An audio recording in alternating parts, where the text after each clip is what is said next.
Hey everybody, I've been wanting to make this video for a long time, and it's hilarious because every time I try to make it, something strange happens. Like, I tried to do it in the car again. Definitely not doing that anymore because phone fell off the magnet and then it went underneath the seat and I couldn't get to it. And so it just recorded for a while. I've been sick. So, but it's really relevant now, like super relevant. So I wanted to talk about different divisions in wrestling. And I was going to just talk about college wrestling, but it actually extends like to high school and stuff too. And then now it's really pertinent because Brandon Reed has been talking about this more so recently. And then Gordon Ryan just like called him out recently and said like his whole wrestling career sucked or his collegiate wrestling career sucked, whatever it was that he said. And I mean, that's just a ridiculous statement, okay? Because Reed is an extremely accomplished wrestler. Extremely accomplished. Okay, you don't get to be a three-time national champion because you suck. And it doesn't matter what division you're in. All right, now I'm going to tell you right now that I don't see as big of a difference in divisions as people would think. And this is coming from somebody who wrestled D1. Okay, so and I'll tell you why. All right, now that's how most people think about things online. Um, you'll see people on Reddit, which is like the worst site ever for people who have the biggest insecurities in the world, right? And then they just want to barf all over the internet and they're anonymous so they can say whatever they want.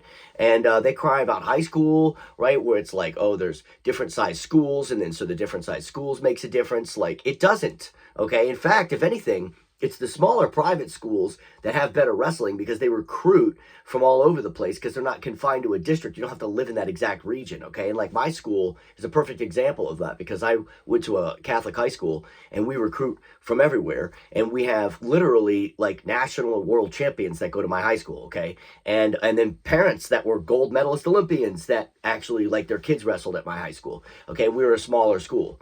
So it doesn't matter as much as people want to say that it does. Okay, and then in college, most people think of these things as like, okay, in order. Okay, this is how people think about the order of the quality of the wrestler: JUCO, NAIA, Division 3, Division 2, Division 1. Okay, that's how most people think of it. And I can tell you, for somebody who wrestled D1, that I wrestled plenty of D3 guys that were tough as shit. I've never wrestled an NAIA guy or a JUCO person. I just never came across them. I mean, if I did, it was in like a freestyle tournament and I just didn't know who they were. But like the guy that I've told you guys this before, the guy that beat me up the worst ever in my entire collegiate wrestling career was a Division 3 guy named Josh Haybeck. And he had a huge like career even after college where he was really good in Greco, and he like on the senior tour, like senior level, he placed like in U.S. Open and national tournaments and stuff. Maybe it wasn't exactly the U.S. Open, but I know he placed in nationals like top 8 or something like that in Greco for like a decade after collegiate wrestling. He was D3, okay, and then people will be like, well, why didn't he go D1? Why didn't he go D1? It's his choice, okay. There's a lot of reasons why people choose to do that. They maybe be closer to home. They like the school better. There was like a certain career path that they knew that they could follow there, somebody that they know in their family went there. I mean, the list goes on and on and on. And at the higher levels, like this guy was a multiple time All-American.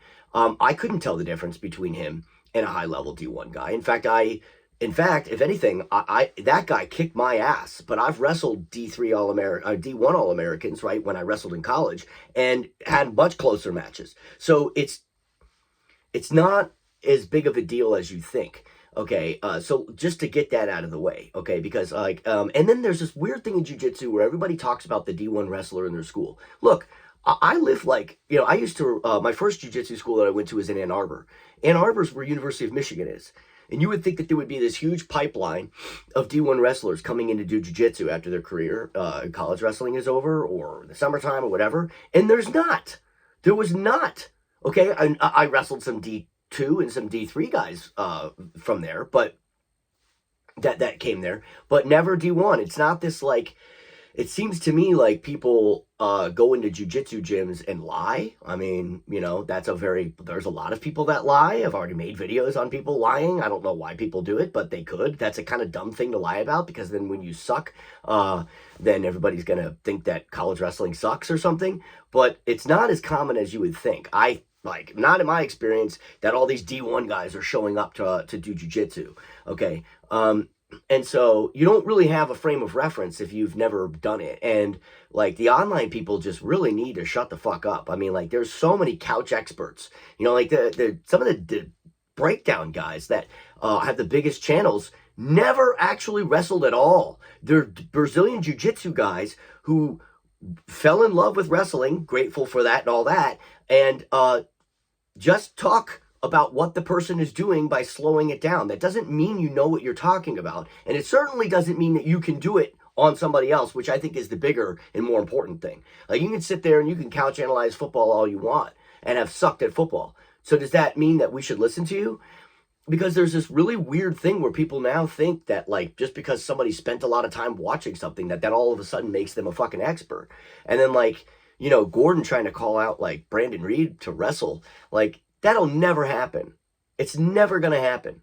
Like he has no chance in a wrestling rule set at all, because he can't go to his own back. Right? He can't just fall to his own back when he doesn't like the way the takedown's going. He can't run out of bounds because he's going to get hit for stalling. Right? And this is folk style. He's not even going to get a push-out point like he did with Downey. He got rocked by push-out points because his hand fighting sucks. Right? So it's just like I could go on and on and on about that, but there's no way he's going to wrestle him because he's got to know that he has no chance, right? And I mean, and Reed has already said, like, yeah, if I go against him in a jiu-jitsu, noGi, right, jiu-jitsu, right, I have no chance. Gordon needs to admit it in the opposite direction if he wants to hold any kind of, like, you know, basis in reality, because this guy's no joke. And I'm tired of people doing the division thing, because most people who talk about that don't have any frame of reference because they never wrestled. So it's like, so just shut the fuck up about it if you haven't done it. I mean, like, how the hell can I, you know, like analyze what somebody's doing in like a karate style if I don't know anything about it? I mean, that just makes you look like an idiot. So I don't think it's as big of a deal as people think it is. And I think people need to stop talking so much when they don't know something, right? It seems like to me that most of these people on Reddit and all this stuff are like, you know, white belts who just got into jiu-jitsu and they have a false sense of how good they are and everything, you know, and even if they're not white belts, they still have a false sense that they're any good at wrestling if all they ever wrestle are people in the Brazilian jiu-jitsu gym. Because, like, I'm an old man who is beat up, right? And, like, I mean, I could wrestle, like, for only a few months after a knee surgery against people, like, in jiu-jitsu gyms. Like, dude, like, it's not hard, okay? And it's just because the skill sets aren't there, right? And so, anyway, it's not as big of a deal as people think that it is, especially at the high level. You know, you have a choice of going to what school you want to go to. A lot of NAIA guys like didn't have good grades and stuff like that, so a lot of D1 schools weren't going to give them, you know, opportunities. And I mean, like, I didn't get my shit together until I actually went to college, if you want to know the truth. I mean, like, I had to almost pretty much like go D1 with my SAT scores and stuff like that. And because like they were the ones that were going to give me the scholarship money to go, right? But if somebody's just like walking onto a team someday, right? Not even like a walk-on that actually like gets a chance to wrestle, but just like a walk-on in a practice room, you wrestled a few days out of the entire season and then you call yourself D1. You're not D1. You're not, if you do that with any collegiate level thing, you're not. And I think that that's what we see a lot in jiu-jitsu is people who walk into a room, call themselves like a collegiate athlete, and they're not. Because I saw that, by the way, when I was wrestling in college. Like, there was a guy who would just show up every once in a while, and he would tell people he was on the wrestling team, and he's out there smoking cigarettes all the time, you know, and getting wasted and shit, and smoking cigarettes and telling girls and stuff that he wrestled. And I was like, I mean, he wrestled in high school. He's come in before. He's actually got a pretty decent headlock, but he doesn't last more than 30 seconds because he smokes. So, you know, if he wants to continue to wrestle with us, that's fine. But right now, he's not like he's on the team. He hasn't put on a uniform. So anyway, take that for what it's worth, okay? And this is like I know, a hot topic right now, and this stuff is going back and forth. I doubt that it'll ever happen. If it does happen, it would be amazing, and it would show that, it would show a lot of things. I don't want to get too down into it because it's not my fight, but anyway, so, you know, you can learn from anybody who wrestled. I think, like, if they wrestled in high school and they were pretty decent, you can learn from them.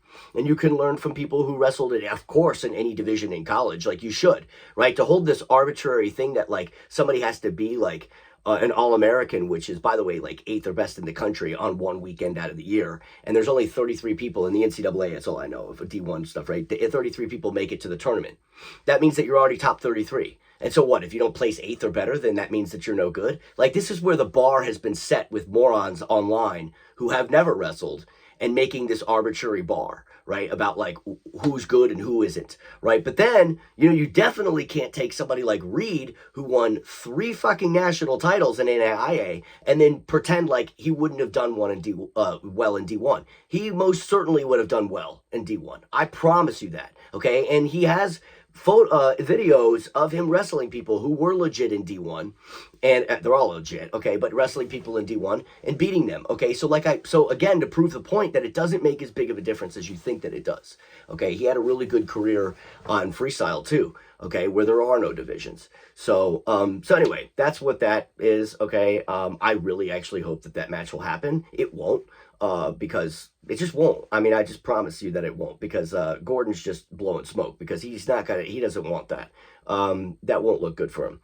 If he did, it would be one of those things where he did with Downey, right? So that he can then say, like, that his scrimmage wrestling is better or whatever, which is jiu-jitsu.